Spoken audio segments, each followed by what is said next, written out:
Phasmophobia is a game that is brutal on new players, and if you've never watched any videos or any live streamers on this game before, you are going to struggle, and that's what this guide is for, hopefully to help you get a better understanding of what you need to get done, and some tips on how you can help progress, level up, and make more money. This is a video I've been putting off for a while, and I honestly just really wanted to make sure I got everything in. There were some things I was going to include, but I decided not to. And this guide is designed for beginners, people who probably watch someone like Markiplier play, or maybe a few clips from InSim or anything like that. And you solve a game, you're like, man, I want to play that game. And you get into it, and you get railed the entire process through, and you just don't know where to start. So hopefully this will be some help. Hopefully this will get you on the right path. Again, this is designed specifically for people who don't have a lot of experience in the game. If you have a lot of experience, I can make a more advanced guide. If you leave a like and comment down below saying you want a more advanced guide, I will happily make one. Now this information is going to be relevant all the way up from 9.0.10, so if an update comes out and changes something, I'm a little sorry, but this is what it will end up being relevant to the information that I'm giving out, I should say. As someone who has over 600 hours put into this game, I think I'm more than qualified to make this guide for you. So let's just go ahead and jump right in. So we are in the main menu. Here we are. This is the environment that we are in. The first thing I would recommend before you do anything else is, one, make sure you are not in VR. And if you're like me, I got this game because I wanted to play it in VR. I thought it'd be a really fun, spooky, scary experience, and it 100% is. The problem is that even if you're experienced in VR, this game is janky as fuck. Like, really not the most optimal experience in the world. It's got a lot of bugs. The game, even on keyboard and mouse in itself, is still pretty buggy. So imagine the world of unoptimization and unintuitiveness, whatever you want to call it. Yeah, imagine that, except cranked all the way up to 11. Now, the immersiveness, yes, is a huge advantage. The problem is that because the game itself has a tendency to be pretty broken, that immersive experience has a tendency to become very unimmersive very quickly, and you'll find yourself being a bit more frustrated than usual. So again, just learn how to play keyboard and mouse, or even controller if you want. Then after that, I would say you'd be better off wanting to use VR if you really want to. Now, the second thing I cannot stress to you enough is make sure you have headphones, alright? Don't play this game on a speaker. Have a decent pair of headphones. And it doesn't have to be like, oh, I paid $500 for this big-ass headphones with RGB lighting and 20 surround sound 20, or, some shit like that. You don't need anything like that. Now, these are the headphones that I use. Logitech G635s. These are like less than $100, and they do more than enough. But having a good pair of headphones, and again, it doesn't even have to be that good. Just having something that can get decently loud will do you just fine. In my case, I love my Logitechs because they give me a little bit more control. But you don't need something like that, alright? Something that can just go over the ears and give you a decent idea of what's going on. That's really all you need to worry about. And if you got that, you're already halfway there. Now, the next thing I recommend is going into your settings, because believe it or not, this is not the way to go. So we're going to change a few things. So let's go to our menu. We're going to go to our options, and the first thing we're going to change is our field of view. We're going to change that all the way up to 90. And if we take a look here, we can actually see a lot more that's around us. To be perfectly honest, it's 2023. You would think that 90 FOV would be standard at this point. For whatever reason, it's just not. So, developers, make that happen, alright? It's not 2010 anymore, alright? Let's make FOV of 90 a lot more standard. It's not as standard as you would think, but it really should be way more standard than what it is now. Alright, so make sure to change that FOV all the way up to 90. The next thing I would recommend is go to your video, and you can change the brightness up from 1.0 to 1.5. However, I keep mine at 2.0. The reason being is because this game in itself is pretty dark. And it's a little too dark right off the bat. If you want to play in 1.0, you can. But just so you know that it's going to be a lot darker. And honestly, the experience is a lot better if you turn it up to 1.5. The max, I would say, is 2.0, which is what I play with. I would not recommend playing any further than that. There used to be a thing in the game where if you turn your brightness all the way up, yes, you could see a lot better. However, in the Ascension update, of the words 9.0, in that update, they completely rebaked the lighting system. So even if you were to turn your brightness all the way up, all it would do is make the bright parts right here completely overblown. That, like, you wouldn't be able to read this paper unless you were right up on it, and even then it would be very, very difficult. But then the parts that were really, really dark, yeah, you wouldn't be able to see anything. So it would just make the parts that were supposed to be bright way too bright. Before, again, you used to be able to see pretty well with brightness all the way up. That is no longer the case. Now, under video, I would also recommend that you have bloom turned off. I mean, here's what it's like turned on. It becomes very, very overpowering, especially if you have a decently high brightness. Plus, it will kind of tank your performance. Honestly, there's not really a reason to have it on. It looks a little bit better, but then again, it's just not, there's not really a good enough reason. So I would just say keep that off. Now, Filgrame, I believe, is off by default. Chromatic Aberration, I don't think is off by default, but I would just say turn it off, to be perfectly honest. And the final thing I would recommend is changing up your keybinds like I have. You don't have to change it to what I have, but I would recommend changing your keybinds. And the reason I changed my keybinds to the ones that they are is because, well, I play a lot of other games, and this is just usually what the keybinds are set to.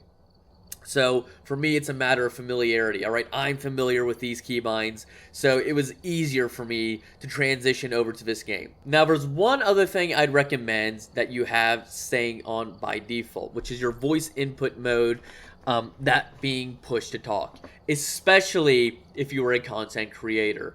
There is nothing more frustrating than if you are trying to hide from the ghost and all of a sudden a lawnmower outside or a leaf blower or, you know, a car driving by really, really loud and your microphone picks it up and then suddenly you end up dying because of a force you really could not control. There's nothing more infuriating than that. Or let's say you're trying to get away from the ghost and you've got a few teammates and you keep luring the ghost over to your location because you have because you don't have it set to push to talk, you have it to voice activation, which is any single time a sound comes through, your mic will pick it up and broadcast it to the game. Or even toggle. That in itself can be pretty frustrating, alright? And I understand if you have a problem remembering pushing your push-to-talk button and you forget to say something, just learn how to use push-to-talk. And again, especially if you're a content creator, because then you don't have to sit in silence as the ghost is moving around you. You can actually interact with chat. And as a content creator, that in itself is going to be just so much better and so much more entertaining than just sitting in silence. Alright, so you've got yourself a decent pair of headphones. You've adjusted your settings accordingly. The next thing I'd recommend is do some training. I know a lot of people look at training as like, oh, that's baby mode. I'm so much of an MLG gamer, I don't need training. No, just do it. Alright? It'll teach you how all of the evidence items work. It teaches you all the necessary components for how to play the game and also how to survive hunts and just all the other stuff you're going to need to know about this game. Just do it. It'll only take you like 5-10 minutes at the very most, alright? If you have more than one brain cell, you should easily be able to figure it out. The final recommendation I can make is make sure that you've got some friends to play with if possible. And when I mean friends, I mean people who kind of know what they're doing. They understand the basics is what I'm really trying to say. Because if you have friends that understand the basics, they are going to really, really help, get you to where you need to be, explain what needs to be explained. Now, of course, if you are new to the game, there's always that chance that your friends might mess around with you.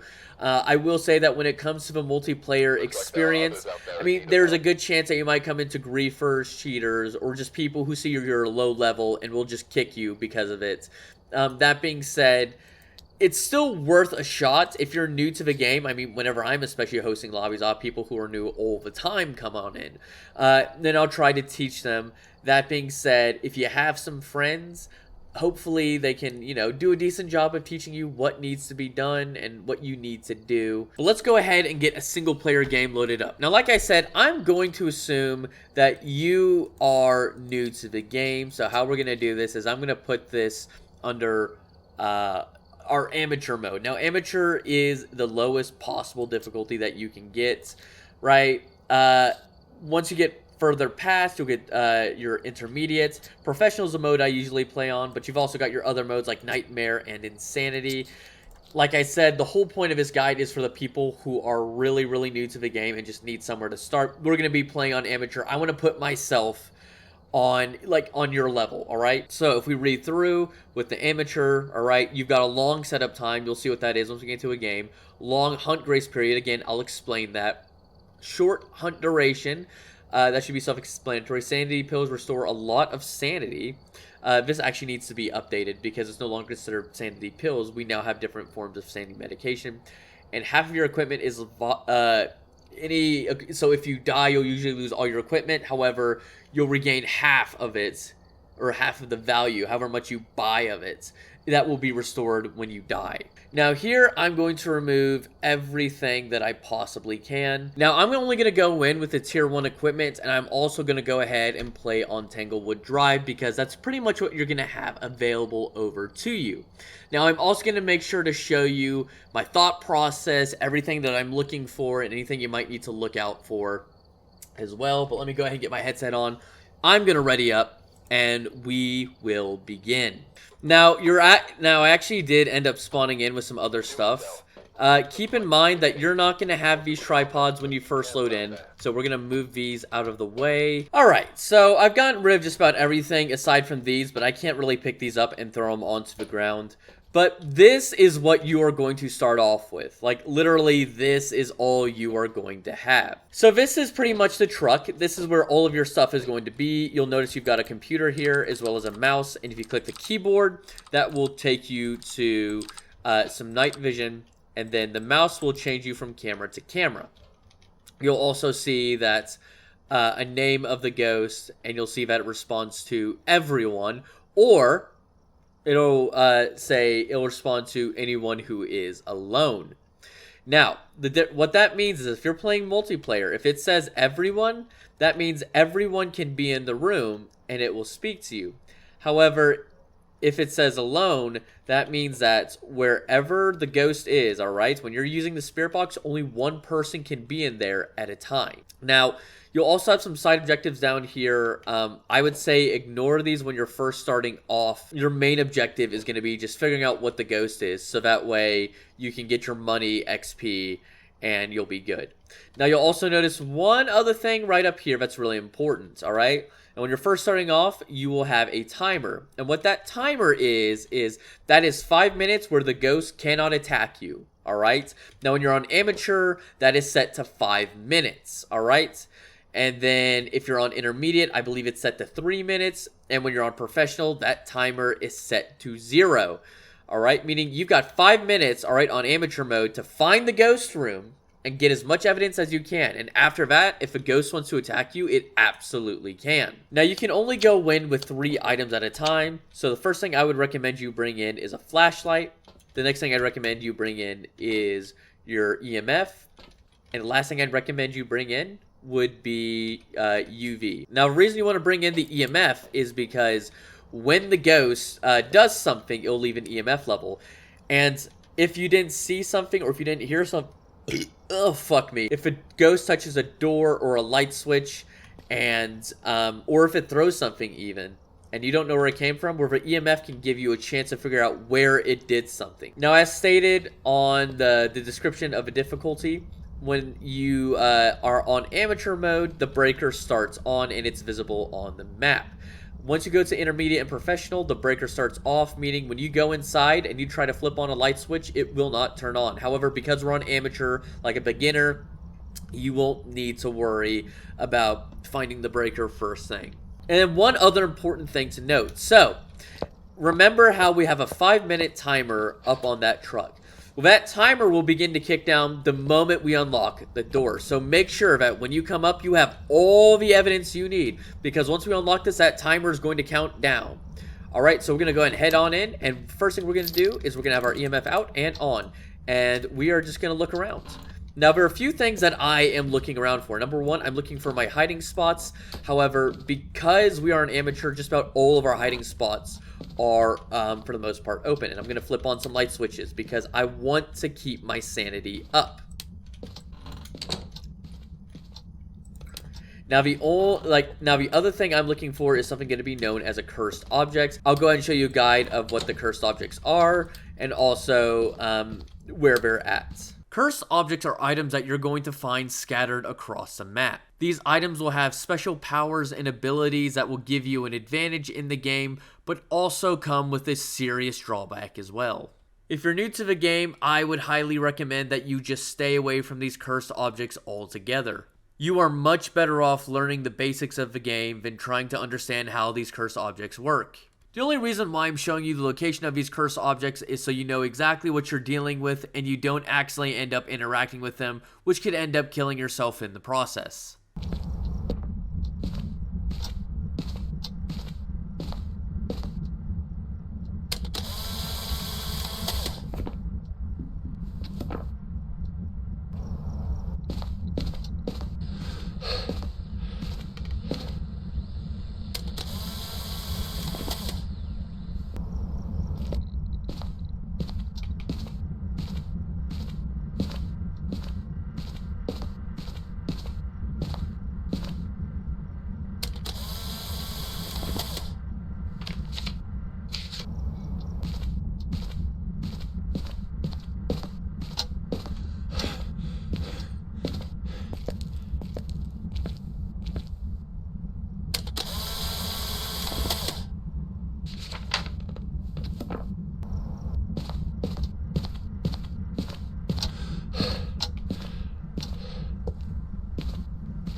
Now, the other thing that I'm looking for is the bone. So, in this game, you have a chance of finding a bone, or in this game, or not even just a chance. You have there will be a bone in a random location, and when you find it, I'll show you what you need to do with it. But I'm just kind of looking around and listening up. Alright, so the ghost touched this door over here. So what we're going to do is we're going to bring out our ultraviolets. Alright, so we have no ultraviolets coming off of it. But we now have an idea of where this ghost is. Now, something else to note about ghosts in this game is they can interact with stuff through the walls. So the ghost could be in the living room, and it could have interacted with the door through that wall. However, right now, I'm going to look for the bone. Sometimes a game will put the bone in some really, really tricky and sneaky spots. I think I haven't found it yet. Oh, here it is. Okay, so that's why I didn't see it, because they spawn it in the tub. So, when you find the bone, the first thing you'll want to do is pick it up. Alright? And that will give you some money towards a bone. Alright, so now what we're going to do is, well, the ghost hasn't done much at all. So what we're going to do is we're going to do some looking around with our EMF. And speaking in game, okay, so take a look here. So, notice how we're seeing my breath, alright? Now, in particular, my breath seems to be showing up here in the hallway. Now, in old Phasmo, if you saw your breath, that essentially meant that, it was freezing. However, in the new updates, they made it to where when it comes to seeing your breath, that means nothing. When in regards to finding freezing temps, you actually have to get freezing temps now. Now, because we're seeing my breath here, we're going to drop everything off here, including our flashlight, alright? So we can bring in as much evidence as we possibly can. Now, I'm going to bring in the thermo. I'm going to bring in the ghostwriting book, and I'm going to bring in a video cam. You can do it in any order that you want. However, the book can take some time, so that's why I want to bring that in first. Now, as you can see, when we place it down, we get a bit of a range of as to where this ghost, the interaction range, I should say, right? So right now, you can see that temperature is slowly climbing up. But as we can tell here, okay, so it's actually in the living room. Let's keep waiting. Yep, and we see our breath here. So I'm going to go ahead now and move the book into the living room. This is also where I'm going to go ahead and put my EMF. And it's also where I'm going to go ahead and drop off my UV. So what I'm going to do next is bring my flashlight over as well. I'm going to turn off the living room light, and I'm going to go ahead and, like I said, turn on the night vision. And as you can see, we see a ghost orb, so we can go ahead, drop that, head outside, and mark it down. You don't have to be outside, obviously, to mark it down. However, I like to head out just so that way I don't risk draining my sanity, getting a ghost event, or even have it hunt. I can just do it all out here. Now, as you can see, when I mark down ghost orb, and when I mean mark down, I mean putting an X in this little box here. Alright, that means we have ghost orbs. Now let's say we were in the ghost room and there were no ghost orbs whatsoever. You looked all over, you can't find it. What you would do is you would do this. And this omits ghost orbs. However, because we do have ghost orbs, we're going to want to make sure that X is right there. Alright, so the next evidence we're going to go ahead and bring in is going to be the final two, which is our spirit box and our dots. So what I'm going to do is I'm going to turn on the dots, and I'm going to place it right here on the grounds, if it can turn, and I want it to face the living room. What I'm going to do next is use my spirit box. Where are you? Now the three questions you'll see people ask the most are, where are you, how old are you, and are you friendly? So we're just going to ask those three questions over and over again in hopes that we'll get something. So, where are you? How old are you? Are you friendly? Now, during this time, we'll also want to make sure that we check this right here. Alright, and as you can see, we've got freezing temperatures. So this narrows it down even more. Where are you? How old are you? Are you friendly? Ooh, one other thing I should go ahead and point out. So, you might be looking at...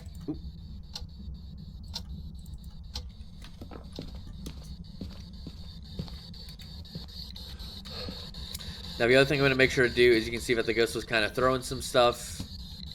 And we're only getting EMF 3.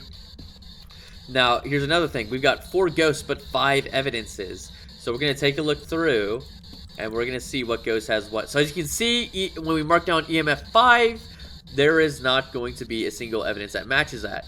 So we're going to go ahead and put an X through that. Because again, we've only got 4 ghosts left, but 5 evidences. That means one of these evidences can't be it, so we're not going to look for EMF 5. Now we've also seen that the ghost has touched a few things and has not given us fingerprints. And also, notice one other thing. Alright? If we take a look here, the power doesn't turn on because the ghost turned off the breaker. So it's important to know where the breaker is. So in this case, the truck would have told us. However, if we take a look down here, it is right down here. So what we're going to do is we're just going to turn it back on. Simple as that.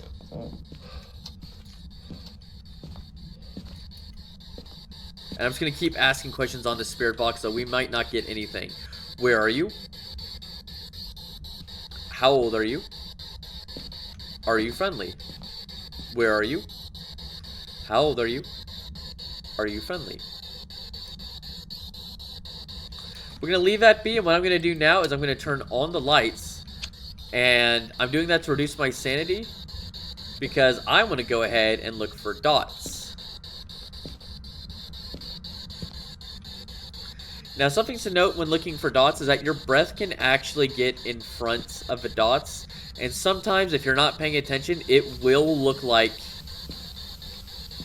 Kind of scared me for a split second. I don't know why. That shouldn't have.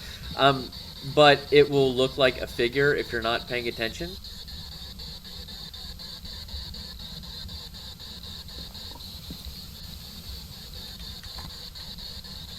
Now, when you do see dots, it will look like the figure of a ghost. It is easier to see when the lights are off, of course. Also, this is annoying. We're just going to turn that off. But this is going to be the process, and this is where things, again, are just going to be very, very slow.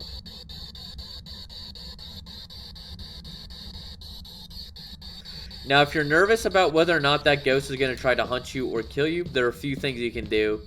Number one, you can just get ready to be into a hiding spot when necessary. The other thing you can do is check your sanity on the board. In this case, I see we're at 80% sanity, so again, I'm not nervous at all about if a ghost is going to hunt me or not. But that's something you just want to make sure to do every now and then, is just check to see if that ghost is or, you know, isn't getting close to hunting you or not. Where are you? How old are you? Are you friendly? Where are you?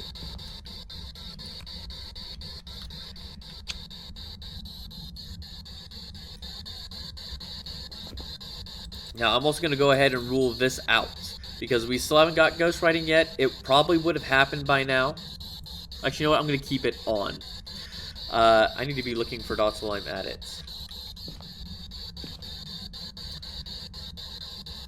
But we've seen that the ghost has not given us fingerprints, so we can easily assume it's not.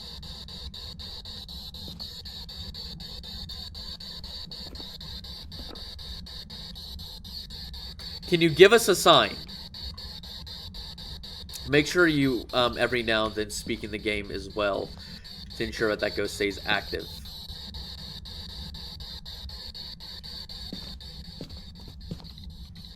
Alright, so the ghost threw something right here, so that's where we're going to want to aim our dots in hopes that it'll, right, so it's actually around this area right here. Can you give us a sign?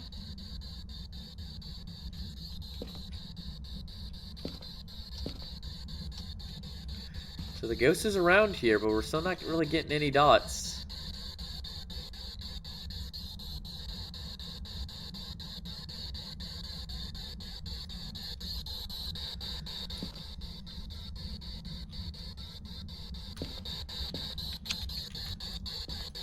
Where are you?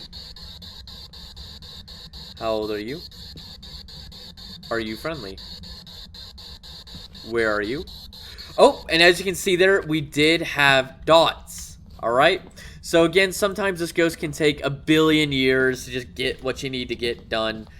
Now, me personally, I love taking Teddy home because, of course, for anyone... I get a lot of people asking, why do you take Teddy's home? Because I love Teddy's, alright? That's why. But I'm going to go ahead and rescue Teddy. And we're going to go ahead and bring him home. Alright, so he's going to sit here. You know what? I'm going to hold him. Alright, so we got all three of our evidences. We know it's a Yurei. If you want to try and stick around for these objectives, you can. However, again, I recommend that you just get the ghost down. You get used to finding the ghost, marking down the correct evidences, and then just leaving with the money. Alright? Because if you end up dying, you're not going to get the money. And there we go. It is a Yurei. We knew that because we got all the stuff, and we got our bone evidence as well. Now, we didn't get any photos because usually you wouldn't get photos. And also, we did get $100 due to the whole, it was a daily, it was a daily objective. Now, we're going to do things a little bit differently. We're still going to be on Tanglewood. We're still going to be on Amateur. However, this time, we are going to add a camera, because a camera will change things significantly. Alright, so we're just going to have one photo cam ready up and start, because that will actually give you a little bit more that you can do. So, now this is actually what you'll be more used to seeing, aside from the camera. So, for me, Once I get the photo cam, I bring in a flashlight, I bring in an EMF, but rather than bring in UV, I will bring in a camera. Alright, and you'll see why in a moment. It's not a mirror. Alright, so this is the moment where we get our EMF out. And now in particular, we want to figure out what door it touched, and I'm going to show you what we're going to do because of it. Okay, so I know y'all didn't see what happens, but the ghost touched the door. Oop, and it just touched the door over here as well. Oh, and we also got EMF 5. So we're going to mark that down in a moment. However, notice what I'm doing is whenever the ghost does something or touches something, I get a photo of it. Because photos allow you to get more XP and more money. Now, because we know the ghost is EMF 5, because we saw our EMF go off, we're going to mark that down. Now, I'm going to make sure to have my camera out. Now, what also happened, you saw my flashlight kind of flicker for a moment. The ghost was doing something known as a ghost event. And I'll get into what a ghost event is in just a moment. Once I find this bone. Right. I'm also looking for whatever. Okay, so we found the bone. So rather than pick up the bone, you take a photo of it and then pick it up. All right, now something else to note about, if you notice what I'm doing with whenever it comes to the whole taking photos. In order for you, you'll notice that I have 3 stars. In order for you to get a 3-star, you want to make sure that you are you're close to the subject, and you're also making sure that it is centered. Now, sometimes the ghost will flicker stuff like the lights on and off. However, again, I'm not really nervous about that. All right. Now, the other thing I'm going to do... Okay, so the breaker is here. So if a ghost turns it off, I know that. So it looks like we either have summoning circle, or in this case, the board. Now, like I said, again, if you're on amateur... just don't use it, alright? Don't use any of his stuff. Just focus on getting the ghost, alright? Now, I'm going to go and drop that off here. I'm going to head off to the truck to get my other stuff. Now, one other thing I'm going to make sure, keep the camera in hands, alright? And there's a few reasons for that. Now, let me go and explain a ghost event versus a hunt. So, my flashlight was flickering and you could hear the footsteps. That ghost was doing a ghost event. Now, when a ghost does a ghost event, that ghost is manifesting and showing itself. Now, if that happens, it's a really good idea to ensure that you get a photo of it. All right? Because getting in order for you to get a perfect game, you need to not only complete all objectives, you need to get photos of the cursed object, the bone, and and they all have to be 3 stars, and the ghost photo. All right? Which is why it's especially important that you have your photo cam out. Now, because we know the ghost is in here, I'm going to just drop everything off. As you can see, we also get a handprint. So what I'm going to do is I'm going to very quickly switch over. All right. And you can only get fingerprints when it's illuminated like that. All right. So we got EMF 5 and fingerprints. All right. So let's mark that down as well. All right. Now, I'm going to purposely go ahead and leave off some stuff, just so that way... or not get some photos, because I want to make sure I get the ghost photo if possible. If you don't get it, that's fine. Alright, now you can see here we got 5 evidences, but only 4 ghosts. So we're going to go through, right? So we're not looking for spirit box, so there's no reason to waste our time with that. However, we are looking for any of these. So let's go ahead now, grab our thermo, because that will take some time for it to lower. And we're also going to go ahead and bring in a video cam. Now, as you can see in this game, the ghost is also a bit more active. So some ghosts will be a lot more active than others. So do keep that in mind. Certain ghost types are also just going to be more active than others than usual. Now, I should also point out that this room right here is considered one room. So even though this is known as the master bedroom, all right? But this isn't, the master bedroom bathroom. This isn't the master bedroom closet. This is all considered one room. So just keep that in mind. Now, as you can see, we don't get a single ghost orb. Right, so we're going to rule that out. So Myling, Goryo, or Jinn. Now, here's where things can get a little bit tricky. And the reason for that is because of the Goryo. Now, you still might need that video cam because of the Goryo. And the reason for that is because the Goryo will only show dots on video camera. And on top of that, no one can be in the room when it happens. So what we're going to do now is we're going to bring in our dots. And we're also going to go ahead and set up our video camera. Now, because we don't have a tripod at this time, we're going to have to be very diligent and also have to be very aware of if the ghost will throw our camera, because it'll be more likely to do that if it's not on a tripod. Alright, so let's just go ahead and aim the dots over in this area over here. Actually, I'd say even like this, right? Well, maybe kind of like that, alright? So if this gets we could actually move it just slightly more, kind of like this, alright? And that's assuming, right? We are still not in freezing yet either. So that temperature is kind of holding off at that time, so I have suspicion that it might not be... It might not be... So we're getting some more EMF 5. So, here's something to know, is when it comes to all this stuff, sometimes you don't really even need to get the evidence itself, because here's the thing, alright? We haven't gotten ghostwriting yet, and it seems like we might not even get freezing, because it's just staying right here above freezing. It has not even lowered yet, and it seems like this is just as low as it's going to get. Alright, now if it was freezing, it would actually get lower than this. It would have already made it by now. But the fact that it just gets here and just stops completely tells me that it's most likely not going to be freezing. And with that, we actually already kind of know what this ghost is. Alright, if it was ghostwriting, we would have most likely have gotten it by now. However, let's test this theory of whether or not it is a Goryo. Now, the other thing I'm going to do real quick is kind of just get some photos. Alright, let's see here. That was fingerprints, so let's go ahead and get our interaction. But let's do some looking around. Now, I'm honestly not even going to stick around for photos because I don't really need to. Hang on. There we go.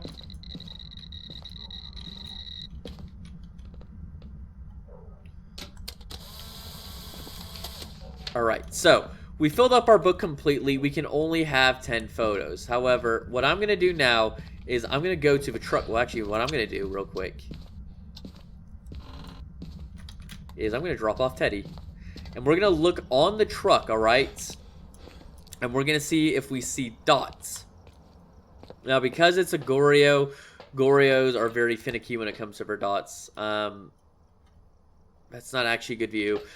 You want to kind of also make sure you can see the dots. So what I'm going to do real quick is adjust the camera, so that way you'll have an easier time seeing. So we have that in an area where the ghost seems to be doing quite a bit. And it can take some time for the ghost to actually walk through its dots. But as you can see, it's touching that door quite a bit. So let's see if we see anything. Now, there is another way you could, if you want to be in the house, look for the dots. And that would be by simply standing outside of a ghost room and hold the video cam in night vision mode. And that's another way you could do it. However, I'm just going to do it out here, where it's safe. But I'm going to do this in the way that an amateur probably would.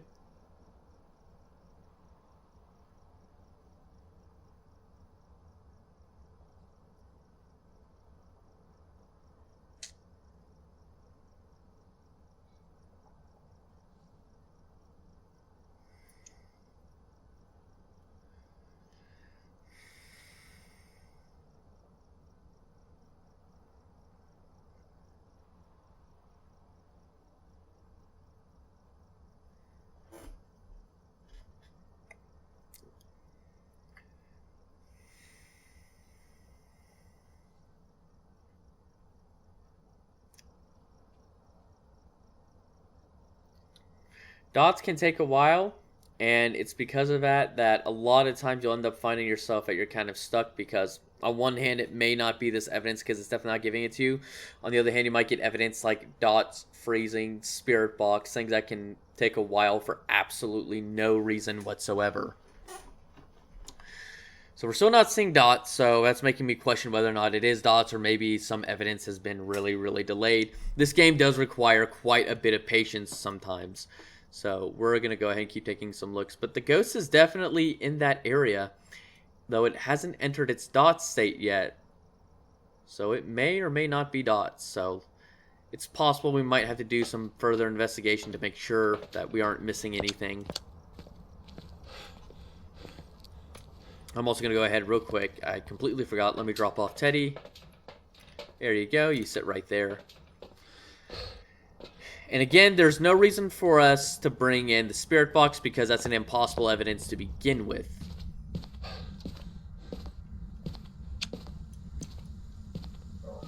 So that ghost still has not wrote in the book. And it's still not freezing. And if we take a look here, just to be clear, right? In fact, we could even just real quick shut this door. If we look really, really closely, there's still no orbs. Although sometimes they can spawn in some really funky areas too.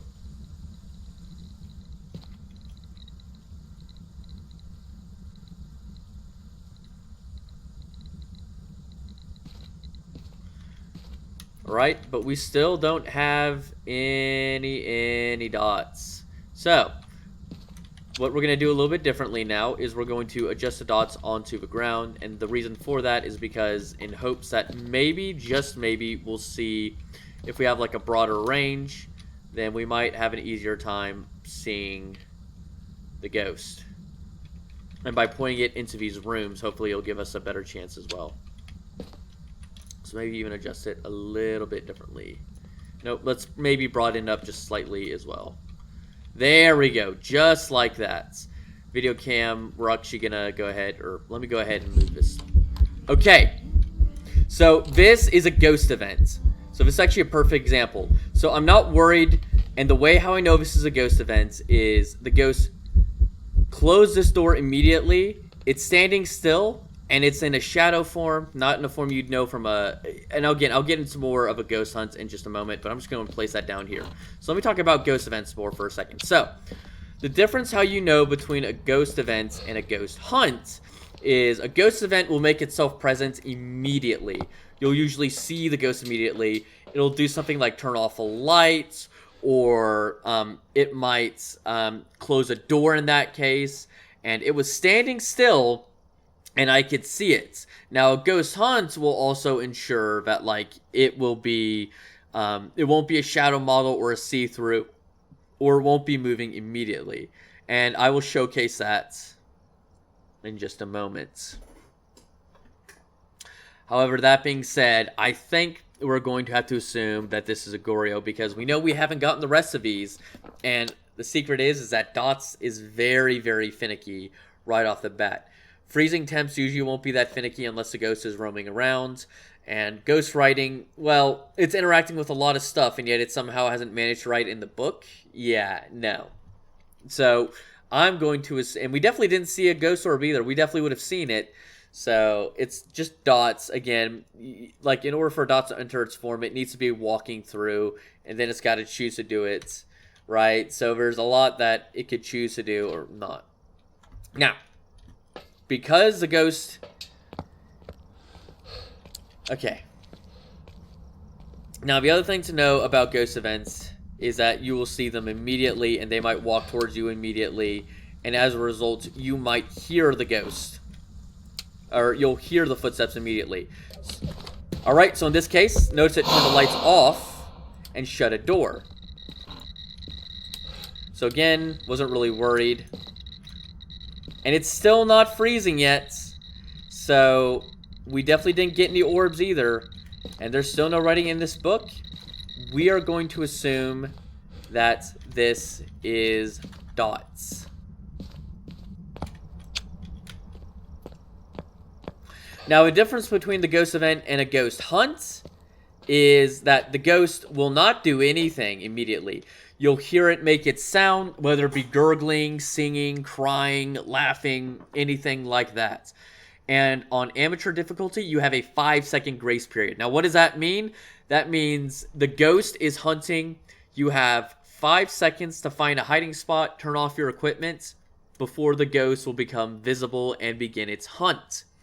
So, in other words, it's a 5-second head start for you to get to safety, essentially is what it is. Now, what will end up happening is the door will lock, so you can't get outside, and then any electronic equipment, whether it be lights or your own equipment itself, will begin to flicker and go on and off and act very erratically. You also won't see that ghost in the 5 seconds, but that ghost is also frozen in place.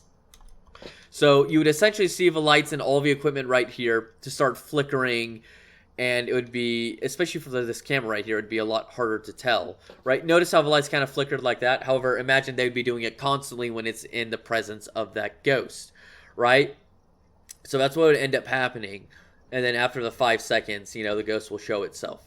So, and it'll also be in a state where it's not in a shadow form or see-through or an airball.